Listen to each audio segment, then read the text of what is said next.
I just got that ticket there. It says, you are an old gummer. I believe it's called a Medicare card. Okay? And so then, I don't mean to be facetious or joking because I try to entertain people a little in the conversation, but the substance of what I'm talking about is rather serious, as a matter of fact. Many, many, many people are afflicted by these situations and conditions that are by far and large changeable, and they don't have to be accepted like that. And what I would like to do, I think probably what I embrace every single day of my life, is that while I'm on the planet, what I have learned and been gifted with all this knowledge and ability to be able to change this stuff is to share it with others and try to get people to retain form and function for as long as possible. Now let me see, what gave you life? What gives you life? Did you create your life? No, you didn't create your life. Are you controlling your digestion at this moment? Are you controlling your heartbeat? No, you're not even controlling your thoughts. You experience those. Life is a gift. So you digest your food. You put it in. You don't control that. It's done for you. You don't tell your heart to beat in the morning at a different pace or rate. It's done for you. So then, you see, we experience this phenomenon called life. And we don't really decide when it starts and when it stops. And so then we can enhance our expression of it while we're visiting this place and this experience. But we don't make it and we don't stop it, essentially. So that what happens is, what I'm trying to do is to support living in the moment and functioning in the moment as best possible for all the humans that I encounter. I guess that was my decision, and so then and choice, and maybe we ought to think twice about that too, right?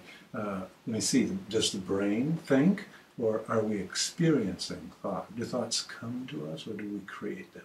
Another topic completely, and for entertainment purposes at another discussion.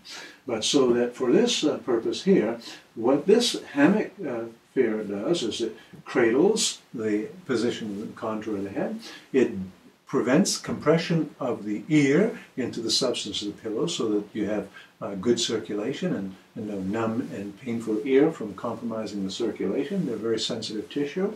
We have that tubular support that rides under the chin and keeps your mouth closed so that you don't snore, keeps your head in the central position, and doesn't allow for you to sink into enough to compress your nasal passages. So particularly important for those people who have sleep apnea. And sleep apnea is, again, another topic I should speak about, because if you have done a lot of research in that literature, quite interesting as well. So, no, the pillow won't do it all, but the pillow will certainly help it a lot, especially if you have to wear the CPAPs. This pillow is very, very, very ideal for that type of situation, and also to allow as much removal of obstructions to the breathing mechanisms as possible, which is extraordinarily important for those people, and also to assist them in keeping the mouth closed so that they can breathe through the nose and have appropriate filtration with all the hair follicles in the nostrils, etc. So that there's a lot of thought that has come about through the investigation and development of this pillow. And it is not for everyone, as I said, and not a lot of people will be appreciative of the fact that it is so supportive and keeps you in that ideal position.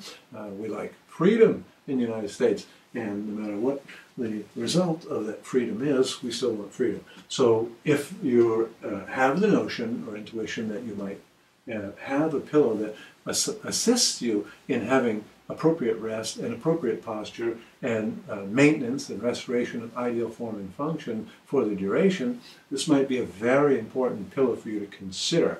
But even if you don't want to consider it, at least send us your email, sign up for our email list, thepillowdoc.com, and subscribe to our newsletter. Not as often as we'd like, but certainly regularly enough to certainly be worth the investment of a few minutes to send us your email, and get on our email list and start to get our regular newsletters that tells you more and more and more how to achieve ideal rest and sleep. And it tells you how to prepare. We have a series of exercises. There is a lot of benefit from the information that we provide to people who don't purchase pillows or even return a pillow. I don't like it. The are very thankful and are helped quite an awful lot from the tips and knowledge that we provide to them at gratis, no cost to them, to help them to be able to give them better sleep, better function, etc.